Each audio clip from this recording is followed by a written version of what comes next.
All right, let's get started. Welcome to Nurses Unleashed.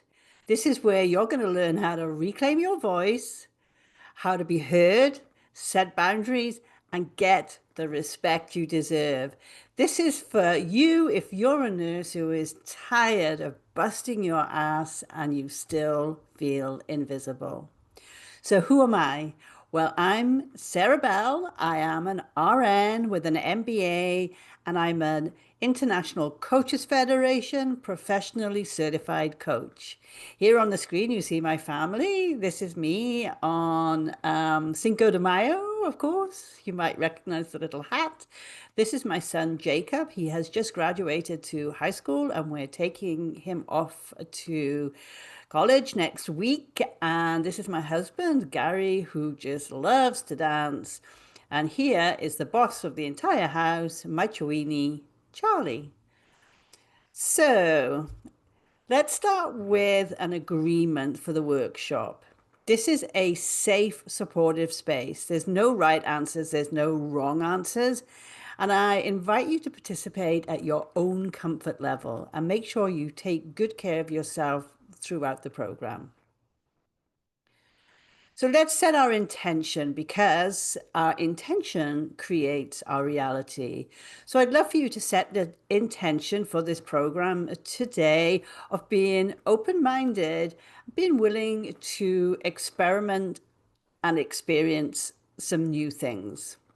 The key takeaways of the course, we're going to wake up to the Good Girl operating system, going to recognize the cost of that Good Girl operating system to you, and then reveal the 7 levels of energy from the Institute of Professional Excellence in Coaching. And I'm going to show you how to use those energy levels so you can shift your perspective and shift your power and inevitably choose more of yourself. So, a little bit more about me, like who am I and why did I create this course? Well, I built a very successful career by being what I call a good girl, always saying yes to whatever was asked of me, proving my worth through overwork, always saying yes, yes, I can do that, and yes, I can stay late, and just showing everybody how willing I was to please and do a good job, and also staying silent to keep the peace. Well, one day, my 5-year-old came home and asked me to play, and I was just too excited and too excited, too exhausted to say yes because I've been too busy serving and pleasing everybody in work. But this moment in time actually cracked me open because it's kind of heartbreaking to think I am so busy in work and so busy for other people that you don't have time for your own child. And I realized then that I'd given the best of myself and the best of my energy to everyone else, and there was nothing left for me and my family. So I didn't know, though, what else I could do. I'd worked for the same company as a nurse educator for over 20 years at that point. So this had been a substantial part of my career. And really, it's like, I don't know what I can do without starting all over again. So I found myself a career coach, and this is how I discovered the power of coaching. I thought I'd get a career coach and I'd start a completely different career, and that's not what happened. I did become a certified coach and I continued working at the same company, but I transitioned into a leadership coach and I was really enjoying that experience. It's really starting to understand why people do the things they do, like why they make the decisions they have to make in any given moment, and the understanding that everybody is really trying hard to do their best at any given time. And so this was a great experience for me. And then one day the company were having a reorg in 2020. Well, we all know what happened in 2020. It was COVID. And so they were having a reorganization to adapt to COVID and they were moving me to a different position. And it was really a position that I didn't want. I'd said no to this position in the past. It wasn't aligned with what I wanted to do. And so, but at this point, it felt like there was no choice because my position was going to be going away. So I felt somewhat frustrated. I felt undervalued, that people didn't see the value of what I was doing. Anybody resonate with that? Unseen. And quite honestly, I started to feel resentful. And I did some soul searching. And I don't know where it came from, but I realized that I needed to take responsibility for my own career. It's not up to other people what job I do and what my career path is. So I was, I'm going to say scared, but I said no, I don't want that job.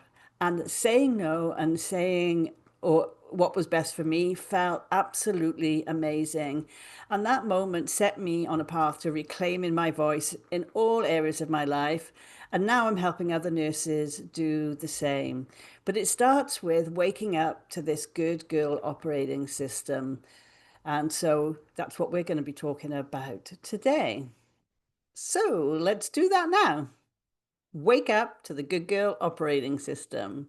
Well, first of all, what is an operating system? It's habitual patterns of behavior. 95% of our daily actions and thoughts are controlled by our subconscious minds. This is our operating system. And well, I say this becomes our operating system. It is our operating system. So, what is the good girl operating system? Well, in our subconscious mind, we've been programmed to be nice, to be quiet, to be helpful, never make waves. We're taught that pleasing others is safer than speaking up. And we are conditioned to avoid conflict, seek approval, and make everybody else feel comfortable. Anybody resonate with any of this? Yeah. And it's reinforced through praise, rewards, and fear of judgment or rejection. So if we're rewarded for being a good girl, then we're going to do more of it, especially when it comes to childhood and we get the rewards. And we don't want to be punished and judged negatively. And so this becomes our habit and our operating system, and it keeps us safe. It's driven by the belief that your value depends on how much you do for others. So, how does this start? Childhood conditioning and staying safe and pleasing others. Being helpful to a child equals survival, success, and being liked. And the behaviors we learn in childhood often become habits because they help us feel safe, accepted, or loved. So when you're young, or when we're young, our brains are wired to seek approval and avoid conflict. So we repeat the actions that get us the praise and we avoid those that cause us disapproval. Over the time, these patterns get reinforced, not because they're healthy, but because they work. They kept us safe. So we didn't choose it, we were conditioned to it. But the good news is that we can upgrade that system. So I'm going to ask you to take a break and think about, where does your good girl operating system show up for you? So if you're watching this live, great. Go into the breakout rooms now and do it. If you're watching the recording, pause it and take a little time and really think about, where do you find that your good girl operating system is coming up? Are you saying yes to too much overtime? Are you not saying no when you should because you don't want to hurt other people's feelings or you don't want to get into trouble? Like, where is this showing up for you? Great. All right.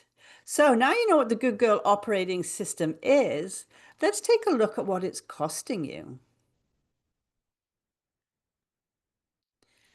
This is how I see it showing up in nursing today. And feel free to throw in your own um, ideas, suggestions that might be missing. This is not an endless list. So one of the ways it shows up, and has showed up for me, is saying yes to unsafe patient loads. Another way it's shown up is, do we need to please our employer or our licensing board? Our employer pays our paycheck, but our licensing board is what allows us to practice as nurses. And sometimes when we're in that good girl operating system, we feel like we need to pay the employer and risk working outside the guidelines of the Board of Nursing. Avoiding conflict and carrying the load. So rather than delegating to other people, asking more of other people, we tend to take more and more work on. And this is what can leave us working late in the evenings rather than being able to go home at a reasonable time because we're not asking enough of other people. Maybe you're over apologizing and shrinking yourself. Some of us even say sorry when we got nothing to say sorry for. I'm sorry if I'm sorry, I have something to ask. I'm sorry, right? No, we don't always have to be sorry. And then staying silent about burnout because we don't see our colleagues speaking up about burnout. There's this kind of, oh, who's working the hardest and who's working the longest hours. And silently we're all burning out, but we're not sharing it with our colleagues. And then volunteering for things you don't have the capacity for. Maybe your schedule is already full and your calendar is already full and there's just one more thing and nobody's volunteering. So because you're a good girl and you know things need to get done, you're the one who volunteers. And these are just some of the ideas I have. There's probably more, and so feel free to add to that list. Just think about how it's showing up for you. And then, of course, there is the emotional cost of the good girl operating system. This all leads to this overburden, this overwork, continuously saying yes, taking on more than we're capable of, can lead to resentment, can lead to guilt, either by having to say no or guilt when it comes to our family. I'm sorry, I feel guilty, but I need to work, exhaustion, self-doubt, loneliness, and disconnection from yourself. So this really isn't sustainable, but we're quietly doing it and seeing how long we can do this for. But it's not your fault. But if you want something different, it is your responsibility to change it. And that's what today's session is all about. So again, break into your groups, or if you're watching this on the video, pause the video and ask yourself, what is this good girl operating system costing me? Is it costing you quality time with your family? Are you missing important family events? Is it costing you your health and well-being? Are you starting to get sick and burned out? Is it costing you your happiness? Like, what is this good girl operating system costing you? Pause the video and answer that, and join me back in a minute. Okay, well, the opposite to the good girl operating system is the empowered, unapologetic woman who stands up and says no, sets boundaries, they delegate to others, they ask for help when necessary, and what else is maybe some other things again that I don't have on this list. But here's an opportunity to rate yourself on a scale of 1 to 5, 5 being no problem at all. I speak up and I don't have an issue with it. 1 being, no, I'm afraid that I'll upset others. I'm afraid I'll get fired. No, I never speak up. Just rate yourself. And it doesn't matter what the rating is. All right. So it feels hard to change. Why is that? Because this good girl operating system is a survival habit. It's not a personality flaw. Your brain avoids discomfort and repeats what's familiar. It's trying to keep you safe. So it doesn't want you to take any risks. It doesn't want you to put yourself out there.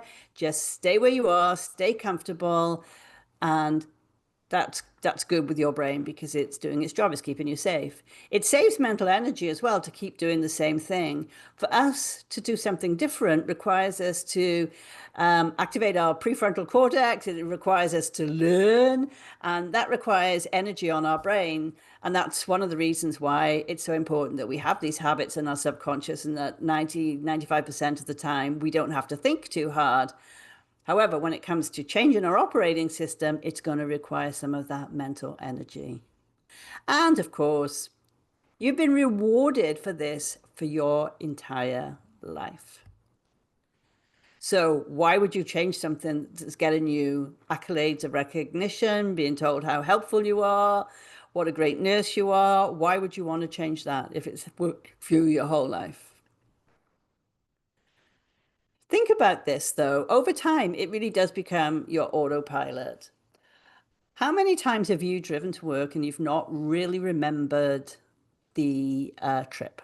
So you get in the car, next thing you know, you're at work and you're like, oh my Lord, I don't even remember driving here. That's not unusual because that is your subconscious. It knows what you want, it knows how to get there. And so oftentimes you're listening to a podcast, you may be on the phone talking to somebody, and next thing you know, you're at work and your subconscious mind is taking you there.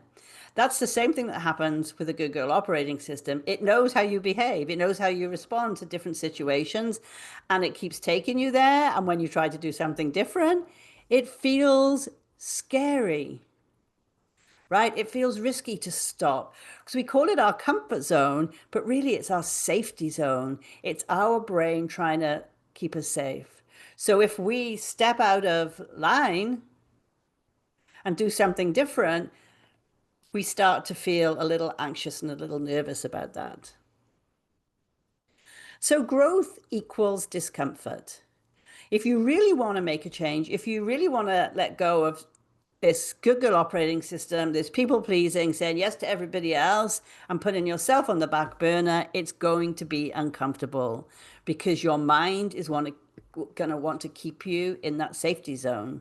And so it's going to make you feel nervous and anxious. And change really does feel awkward, but it's not wrong. So here's an example of that. Just shake your arms and then just fold them like you normally would in front of you. All right. Now shake them again. And now fold them and put the other arm on top. So the first time, the first arm on top, take note of which was on the first time. Now do it the other way.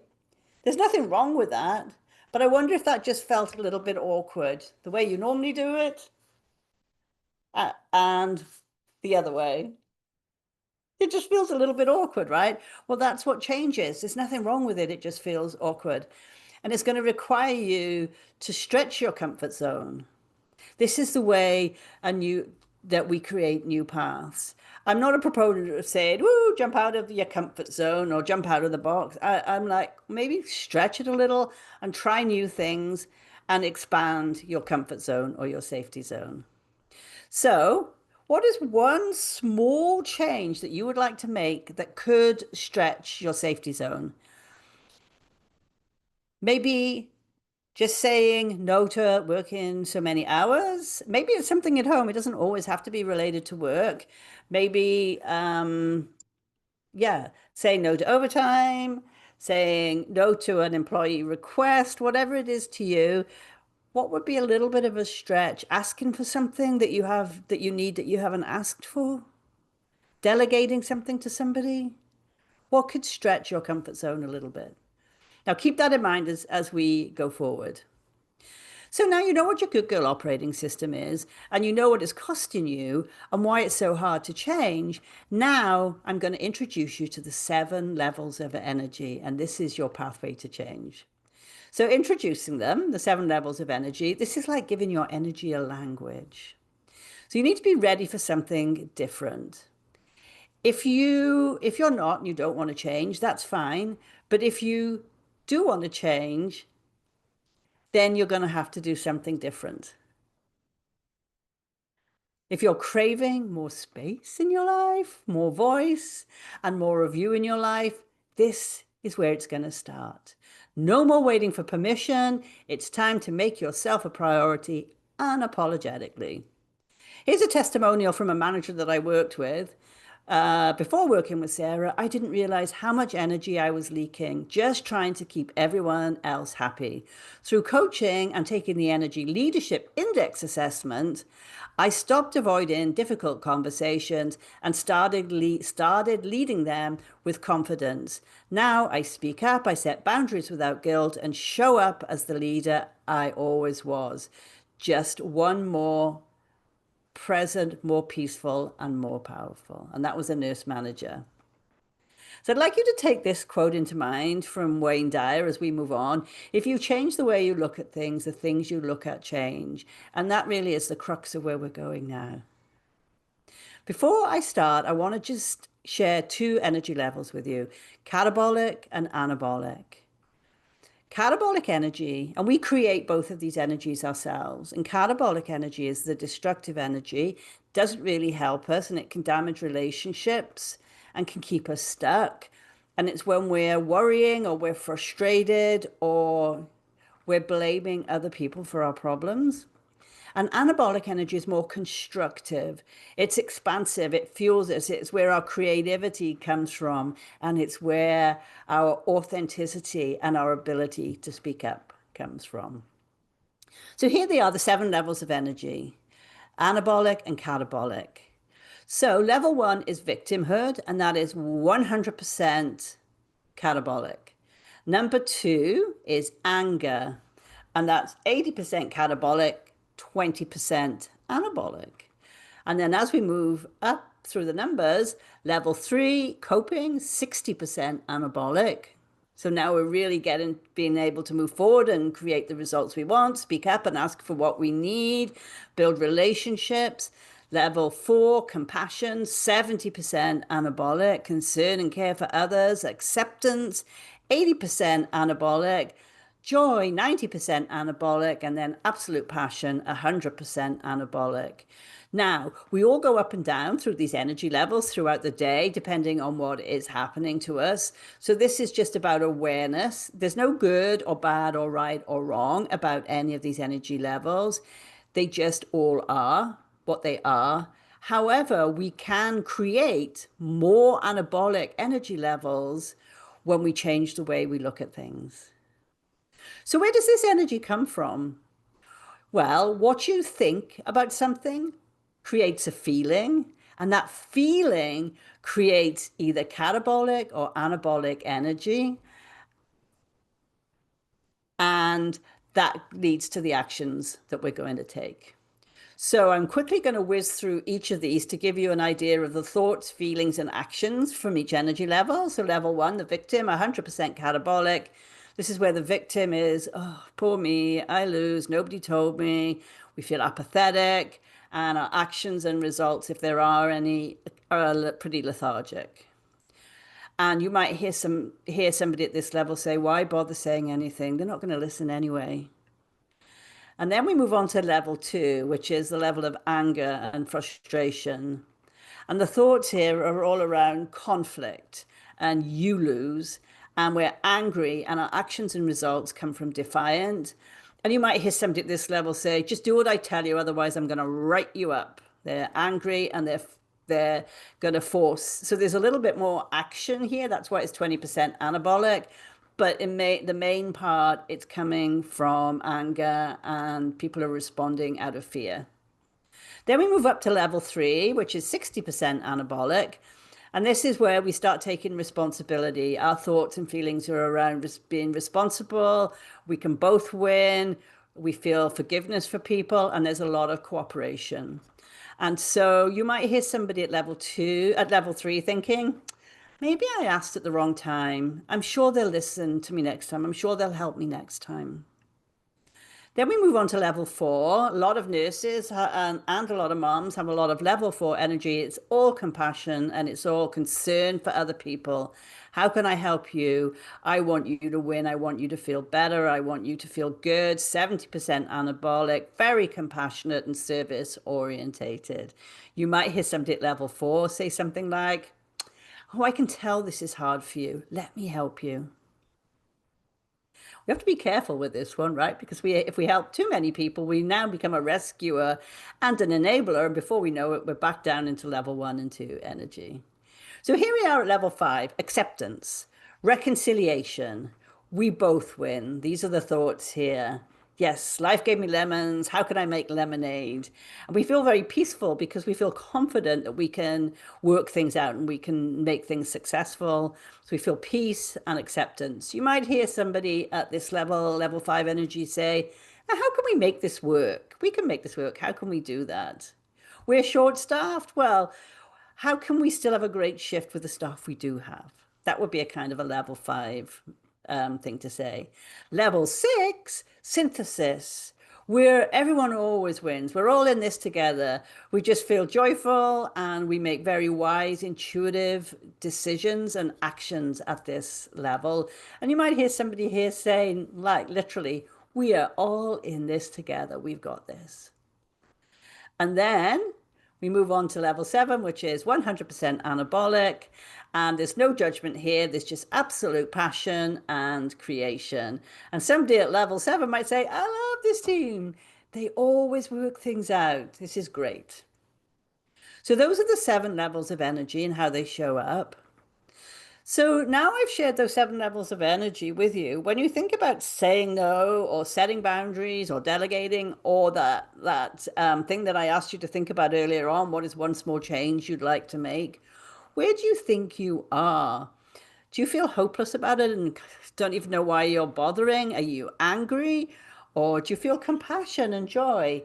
Where do you feel? You don't need to know the number. Just start acknowledging like what your energy is like around that. Okay, so let me introduce you to Michelle, and I'm gonna. Michelle is a compassionate, highly capable charge nurse who takes pride in supporting her team. She's the one everyone goes to for help, and she always says yes. You might know a Michelle, you might be a Michelle. Behind the scenes, Michelle is exhausted. She stays late every shift trying to finish her own documentation because she spent the entire day helping others with theirs. Now her to-do list grows, and the stress rises, and her resentment is starting to simmer. Michelle knows she should set boundaries, but every time she tries, guilt creeps in. Oh, they need me. What if they think I'm lazy? Maybe it's just easier to do it myself. I don't have time to teach anybody else. And so I want to show you how this situation can play out at each energy level so you can see how the power of shifting perspective or the power of changing the way you look at things. So, level one, poor Michelle. She's thinking they'll think I'm lazy, and she doesn't want that makes that worries makes her feel worried and fearful. So I don't want to be perceived as lazy. So she doesn't do it. She doesn't set any boundaries. She just carries on doing what she's always doing because boundaries will require her to say no to somebody, and no, that's not what she wants to do. But if Michelle were to ask herself for just 1 second, well, what do I want? Then she might bring herself up a level to level two. And here the thought may be, what do I want? I want everybody just to do their job. They're lazy, and I shouldn't have to help them. I shouldn't have to set boundaries. They should know. So she feels resentful. And so she just goes in the office, shuts her door, and refuses to help anyone so that she can get her work done. Now, all well and good, at least she's going to get some of her work done, but I don't know how her team would feel about her, right? But if she wanted to bring her energy level up again, she could ask herself, well, how true is it that they're all lazy? And how true is it that I shouldn't have to help? That might take her to level three. And at level three, a thought could be, well, they're busy, but so am I. So basically, we're all busy. So she starts feeling more collaborative. And with that collaboration, she tells the team when she'll be available. So she's not jumping in and helping them immediately, but she's saying, you know what, as soon as I can, I will, I'll jump in and I'll be able to help you. Now, if she wants to bring that, oops, if she wants to bring that up another level of energy, she could ask herself, how can I make this better for them? Right? Level four is going to be all about them. So at level four, she's thinking, well, I want the team to feel supported. How can I get them what they need? She feels caring for her team. So she jumps in to support them, but now she's not doing it from a place of poor me or anger. She's doing it from a place of love and compassion, kindness, and caring. But she's still helping them and not creating time for herself. So at this point, Michelle could ask herself, well, how can I'm pressing the wrong one every time. How can I create time to get my work done as well as helping them? That would take her to level 5. And her thought here would be something like, I can let the team know when I'm available to help. She'd feel positive. She goes to her office feeling confident and that she won't be disturbed because she's put a boundary around letting them know, don't disturb me for now, but I'll be out to help you later on as soon as I finish this task that needs to get done. Now, if she wants to bring this up another level, she could ask herself or say to herself, I know I can trust others to take care of the patients. These are well-trained, qualified professionals just like myself. And so at that point, she'll be thinking as she looks around and sees what's going on, I knew they could do it. They're doing great. And she feels at oneness with the team. And because she feels this oneness of the team and she's feeling so good, all she does is check on them, see how they're doing every now and again, and then goes back into her office and continues with her tasks. And if she wants to bring this up another level, she could remind herself that everything always works out in the end. That would bring her to level 7. And her thought could be, what? The day's over already? Is it already time to leave? She feels ecstatic and she thanks everyone for having a great day. Now, I realize this is a narrative and it's not a real life situation. This is just an example of how we can shift our energy levels and get different outcomes. But here's a real story that happened to me, and this was long before I knew about these energy levels. But I went back and I looked at it and I thought, wow, if only I'd known back then. So what happened was I had been working Christmases for many, many years. I'd volunteered to do it, so it wasn't like, I was being made to do it.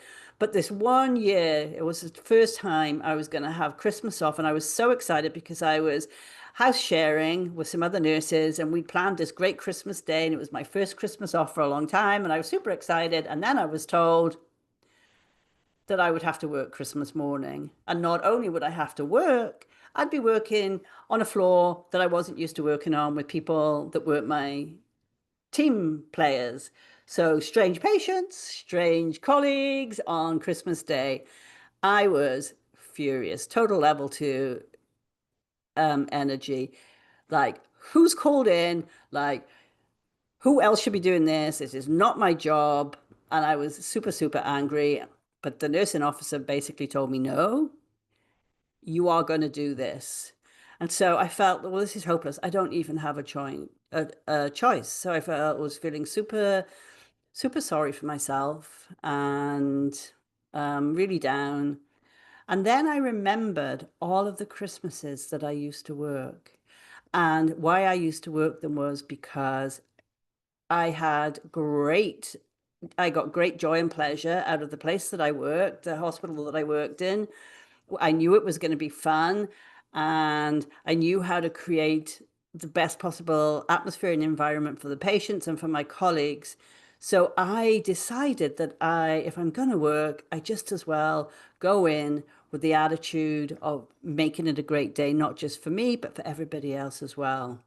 Well, the best thing that happened was the nursing officer came to check because, like, she really thought I was going to call in, of course, and I hadn't. And she saw what a great time we were all having, and she went away. She came back with a huge box of chocolates, thanked me for showing up, and then I was recognized as a valuable member of a team instead of unreliable, sulky, not a team player, not helpful. And so this is how the energy levels can work in real life situations. But you have to make the choice to look at it from a different perspective and think and take responsibility for the outcomes you want and how you want to show up in different situations.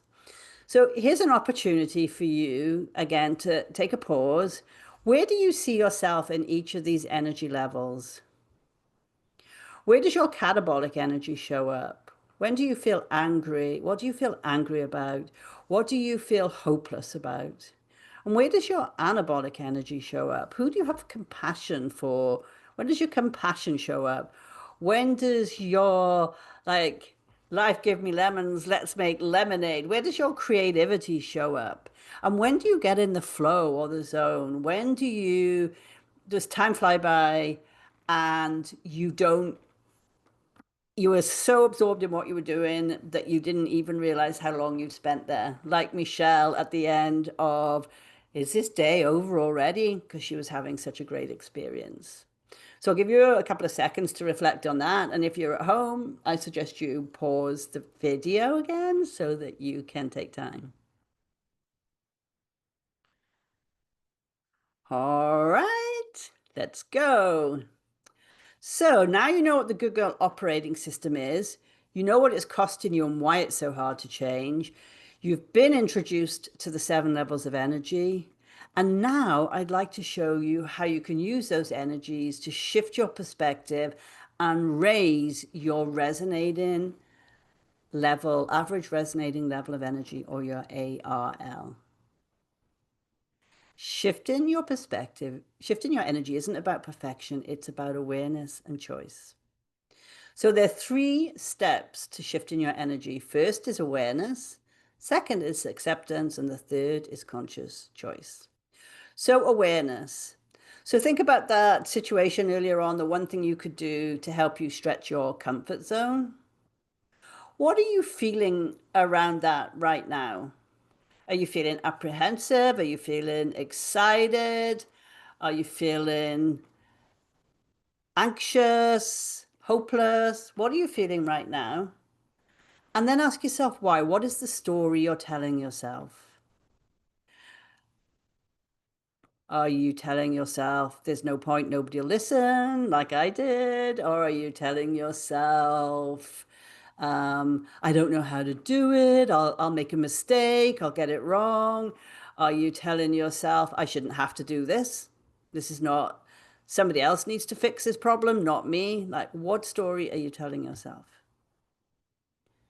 Once you're aware of how you're feeling and what story you're telling yourself, it's time to accept which energy level you are experiencing or you're actually creating with that thought. Are you feeling like a victim to your circumstances? Are you angry with what's going on around you? Have you found a way to cope? Are you being compassionate? Are you accepting what's going on and looking for how you can make it successful? Are you feeling joyful and creative? Like what what energy are you experiencing? And sometimes our energy level can be too high and we need to bring it down a little bit when we have to meet with others. And so then it comes to conscious choice. What energy level would I like to choose? How would I like to show up in this situation? What's one thought or question that would create that energy for you?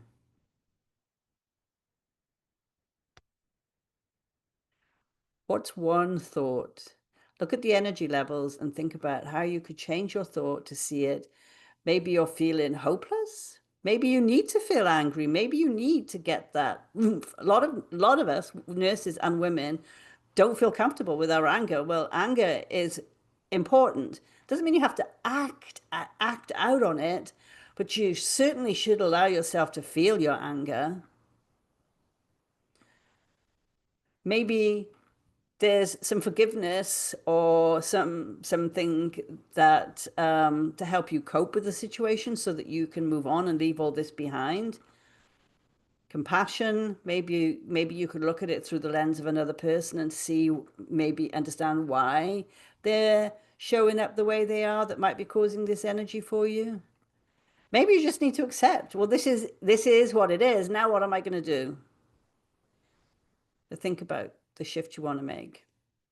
All right. So I mentioned the average resonating level of energy. This is super important because the more aware we become of the choices we have, the higher our average resonating level of energy. And this is a combination of all your energy under normal circumstances and then what happens under stress. As I mentioned, we go up and down through those energy levels. And under normal circumstances, we're buzzing along as who we are. But under stress, those energy levels can change. So the average is a combination of all. The higher your average resonating resonating level of energy, the more peace, confidence, and choice you have. And an average resonating level of energy of 4.5 and above um, leads to greater success. So how to shift your perspective is about practice. So shifting isn't about perfection. It's about hitting the pause button, thinking about it, and recognizing where you are and why you're there, what messages you're telling yourself, and then how to make a shift and how you can look at it from a different energy level. And it's about repeating and repeating and repeating these processes until it now is starting to be part of your operating system and moving the good girl operating system a little bit into the background. And so life has its ups and downs, as I said. It happens, but it really is how we respond to it is up to us. And it's okay. Things happen to all of us. I still have my level one and level two energy, and that's quite healthy, as long as we're not staying there for long periods of time. So here's somebody else who I've worked with. It's been an amazing journey to coach with Sarah. She's assisted me to understanding things about myself I could never on my own. And I've been able to set goals and achieve extraordinary results as a result of the coaching process in both areas of my life. So the journey, you know what the good girl operating system is now. You know what it's costing you and why it's so hard to change. You've been introduced to the 7 levels of energy, and you know how to shift your perspective and raise your average resonating level. So now it's time to choose you. So we're going to do a little bit of a guided meditation so you can get a feel for what it's like when you're in your anabolic energy. So what I'd like to ask you to do is close your eyes, get comfortable, and take a couple of deep breaths, real deep belly breaths.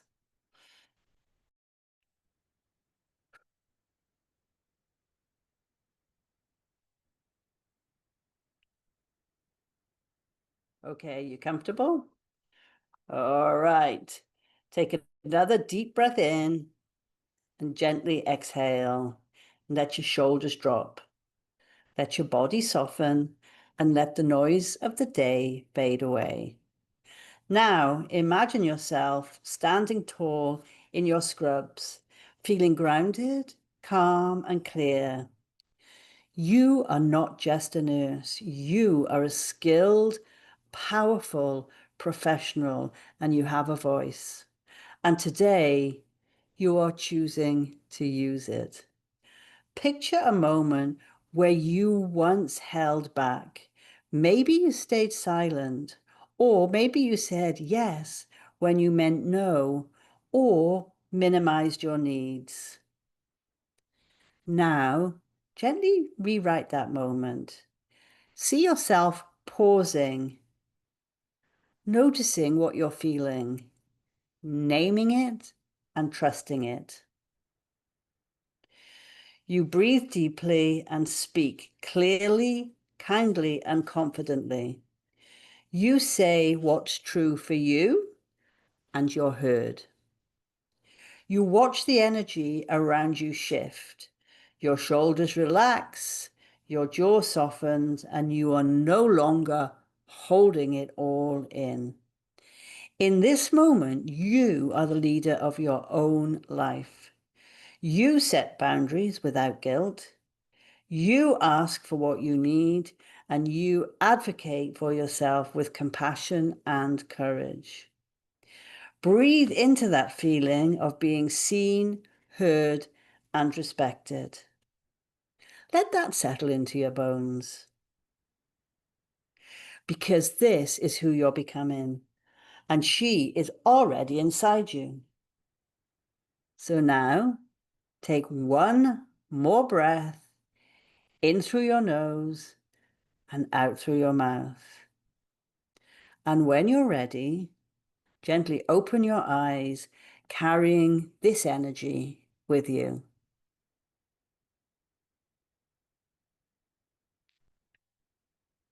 Okay. What shifted when you chose yourself? Make a couple of notes of how that felt for you, how different it was than when you're in the middle of the hubbub, the stress. You can feel like this more often. You can feel like this more often. You need to start from where you are. What would it be like to feel like that more often? When you know what thoughts are creating your energy, you can upgrade them. You can be that person that you were in that meditation. You need to start from where you are. Know your energy under normal circumstances, and then know what happens to your energy under stress. Know your average resonating level of energy.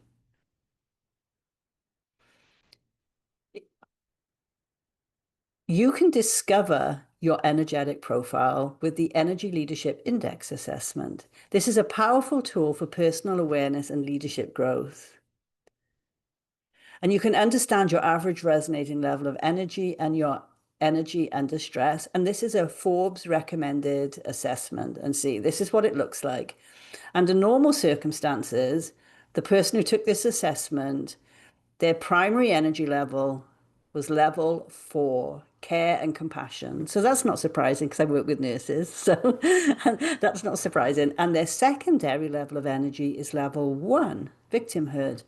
Now, this can happen if you are somebody who is very compassionate, kind, and caring, and you're starting to feel overwhelmed, burned out, too much on your plate. It can trigger your level 1 and level 2 energy.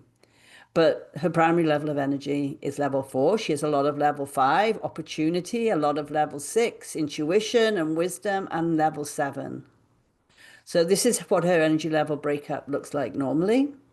Then, under stress, what happens is her energy level goes straight to energy level number 1, 55.7% of the time. That is her default. Now, this is not unusual, and it's definitely not unusual in nursing. And what this means is something happens. Maybe you're feeling overwhelmed in work and you've been asked to do one more thing, and you're like, oh, like, why me? What now? What else? Doesn't mean that this person stays here for long periods of time. However, if she does, then she's seriously in burnout. And then maybe then that's her default. And then after that, she might get a bit angry and frustrated. And then she'll start to access her higher energy levels again. This person's average resonating level of energy was 2.89. So 4.5-ish is where you really start to feel the success.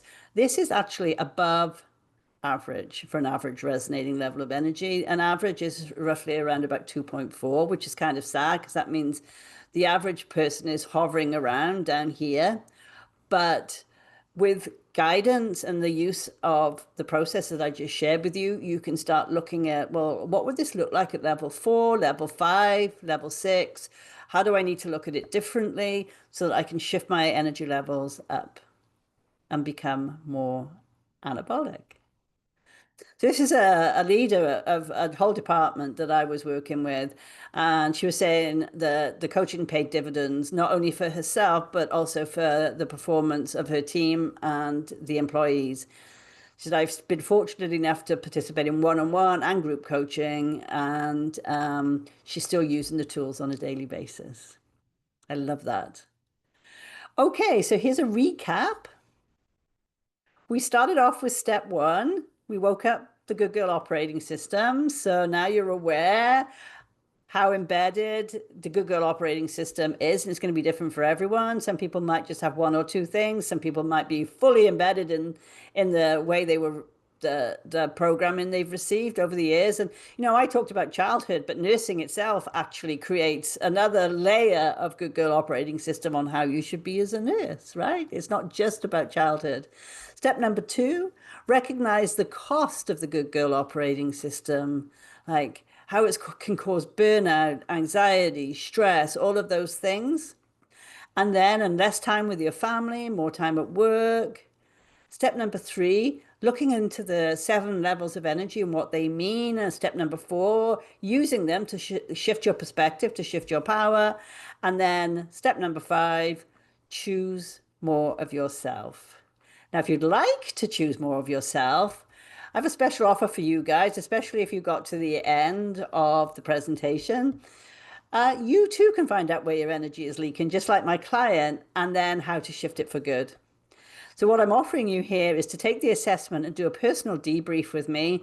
I've been charging $360 for this package, but for people who that I'm getting to know and getting to work with, like people who've joined my masterclass and have already shown that they have the intention to make change, I've reduced that price to 160. And I'll put the let me put the if I can find it, the link in the chat, and I'll also send it out in an email as well. So hold on. The chat. There we go.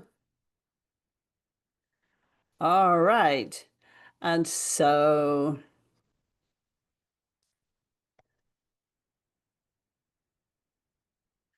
I totally appreciate all of you joining. I'm available now for any questions.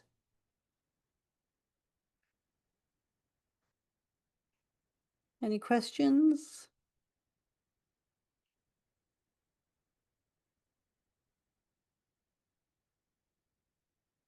Okay, or you can feel free to email me any questions. I just thank you for joining me today. Um, Pay attention to your energy. If you're feeling something, don't push it down. It's giving you a message that something's not right. So rather than pushing it down, ask yourself, what is going on? What is causing me to feel that way? What am I thinking? And then ask yourself, is there another way to look at this situation? I'd love for you to book your assessment and debrief. It's one of the most powerful tools that I know of. I love it. I take it myself. Have taken it a couple of times to see how I'm doing. And just know that regardless of that, you're worth the energy it takes to choose you. You don't need the permission to take up space. So thanks for joining me today. And I'm looking forward to meeting some of you with doing the assessments and the debriefs. Many thanks. Bye.